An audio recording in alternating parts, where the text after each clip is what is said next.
ఎటువంటి కంటి సమస్యకైనా 100% ఆయుర్వేద పరిష్కారం సంజీవన్ నేత్రాలయ.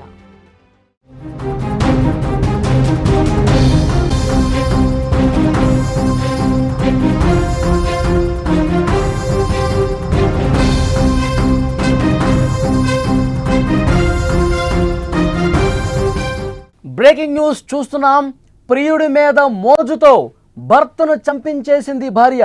చెవిలో గడ్డి మందు పోసి ప్రియుడితో కలిసి భర్తను దారుణంగా హత్య చేయించింది. కరీంనగర్ జిల్లాలో దారుణం జరిగింది. ప్రియుడి కోసం భర్త హత్య. జిల్లా గ్రంథాలయంలో మృతుడు పనిచేస్తా ఉన్నాడు. కరీంనగర్ రైల్వేలో ఈ హంతకుడు పనిచేస్తున్నాడు. మద్యం సేవించాలని పిలిచి పక్కా ప్లాన్తో హత్య చేశారు. గడ్డి మందు చెవిలో పోసి దారుణంగా హతమార్చారు. కొడుకు ఫిర్యాదు చేయడంతో వాస్తవాలు బయటకు వచ్చాయి. ప్రియుడితో కలిసి హత్య చేయించినట్లు భార్య ఒప్పేసుకుంది. పోలీసులు వాళ్ళని అరెస్ట్ చేసి తీసుకొస్తున్న దృశ్యాలు కూడా స్క్రీన్ మీద చూస్తున్నారు. ఈ మధ్యకాలంలో మానవత్వపు విలువలు పూర్తిగా మంట కలిసిపోతున్నాయి. గత కొన్నాళ్లుగా మనం చూస్తున్నాం, భార్య చేతిలో భర్తలు హతమైపోతున్నారు. ప్రియుడు కోసం కట్టుకున్న భర్తలను దారుణంగా చంపేస్తున్నారు. మేఘాలయ హనీమూన్ కేసు తర్వాత ఇలాంటి ఘటనలు వరుసగా జరగటం తీవ్రంగా కలకలం రేపుతోంది. పెళ్లైన నెల రోజులు కూడా గడవకముందే భర్తలను చంపుతున్న భార్యలు, వయసు వచ్చిన పిల్లలు ఇంట్లో ఉన్న ఇల్లీగల్ అఫైర్స్తో భర్తలను అడ్డు తొలగించుకుంటున్నటువంటి భార్యలు. ప్రతిరోజు ఇలాంటి ఘటన ఎక్కడో చోట జరుగుతూనే ఉంది. దేశం మొత్తం కూడా ఇదే విధంగా తయారైన పరిస్థితుంది. రీసెంట్గా కరీంనగర్లో ఈ ఘటన జరిగింది. కరీంనగర్ కిసాన్ నగర్కి చెందిన ఐలవేణి 45 ఏళ్ల సంపత్ జిల్లా గ్రంథాలయంలో స్వీపర్గా పనిచేస్తున్నాడు. అతనికి భార్య రమాదేవి, కుమారుడు భరత్ ఉన్నారు. ఇటీవల మద్యానికి బానిసైనటువంటి సంపత్ కుటుంబాన్ని పట్టించుకోకుండా భార్యను కొడుతూ ఉండేవాడు. 8 నెలల క్రితం రమాదేవికి కరీంనగర్లో రైల్వే కూలీగా పనిచేస్తున్న కర్రె రాజయ్యతో ఫ్రెండ్షిప్ ఏర్పడింది. ఆ పరిచయం కాస్త వివాహేతర బంధానికి దారితీసింది. వీరి ఇల్లీగల్ అఫైర్కి భర్త అడ్డుగా ఉన్నాడని భావించి ఎలాగైనా అతని అడ్డు తొలగించుకోవాలని నిర్ణయం తీసుకున్నారు. కర్రె రాజయ్య కొద్ది రోజులుగా సంపత్తో స్నేహం చేస్తూ ఉన్నాడు. జూలై 29న రాజయ్య తన స్నేహితుడు శ్రీనివాస్ ఇద్దరూ కలిసి సంపత్ని మద్యం సేవించడానికి బొమ్మకల్ రైల్వే ట్రాక్ వద్దకు తీసుకొచ్చారు. మద్యం సేవించిన సంపత్ మత్తులోకి జారుకున్నాడు. అప్పటికే ప్లాన్ వేసుకున్నాడు రాజయ్య. తన వెంట తెచ్చుకున్న గడ్డి మందు రాజయ్య చెవిలో పోశాడు. అతను మద్యమత్తులో ఇక నిద్రలోకి జారుకున్న సమయంలో గడ్డి మందు చెవిలో పోశాడు. ఆ గడ్డి మందు మెదడుకు చేరి చనిపోయాడు. ఏమీ తెలియనట్టు ఇంటికి చేరుకున్నాడు రాజయ్య శ్రీనివాస్. తన భర్త కనిపించడం లేదని కొడుకుతో రమాదేవి చుట్టుపక్కల వాళ్ళని ఎంక్వైరీ చేసింది. ఏమీ తెలియనట్టు నాటకాలాడారు. ఆగస్టు 2వ తారీఖు బొమ్మకల్ రైల్వే ట్రాక్ వద్ద సంపత్ మృతదేహాన్ని పోలీసులు గుర్తించారు.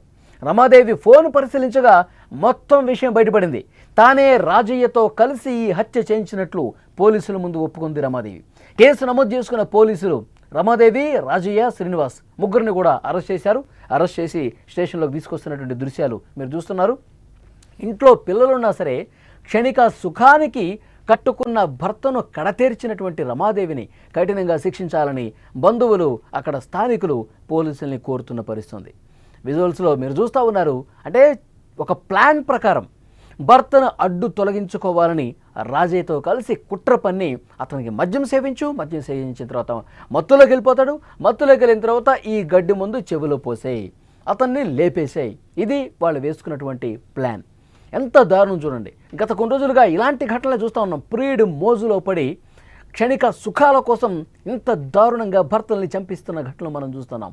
ఇంతకుముందు మాట్లాడుకున్నట్టు మేఘాలయ హనీమూన్ మజూరు దగ్గర నుంచి గద్వాల్లో జరిగినటువంటి హత్య దగ్గర నుంచి గద్వాల్లో తేజస్వన్ కూడా దారుణంగా చంపేశారు. ఆ తర్వాత జీడిమెట్లలో ఒక మైనర్ తల్లిని చంపేసింది. అంటే ఇంకొక మైనర్, ప్రియుడు కూడా మైనర్లు పూర్తిగా ఇంట్లోంచి ఒకసారి బయటికి వెళ్ళిపోయింది. ఇది కరెక్ట్ కాదమ్మా అని చెప్పి తల్లిని కూడా చంపేశారు. అంటే కుటుంబ విలువలు పూర్తిగా మృగ్యమైపోతున్నాయి.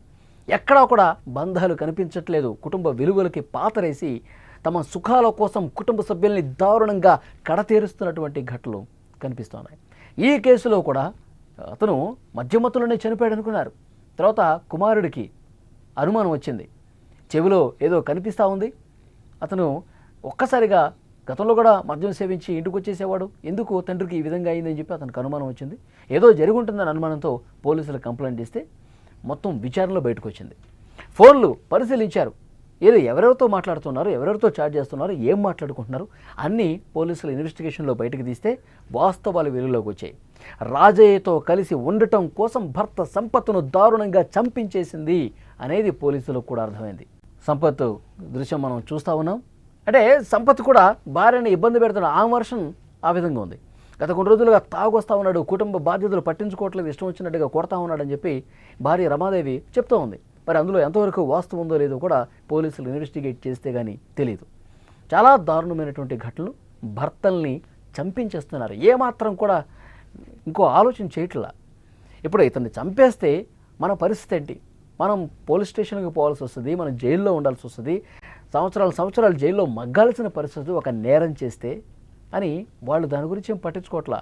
ముందు చంపేసేయాలి, ముందు లేకుండా చేయాలి, మనం ప్రశాంతంగా ఉండాలి. ఈ రకమైన ఆలోచనలతో భర్తల్ని దారుణంగా చంపించేస్తున్నారు.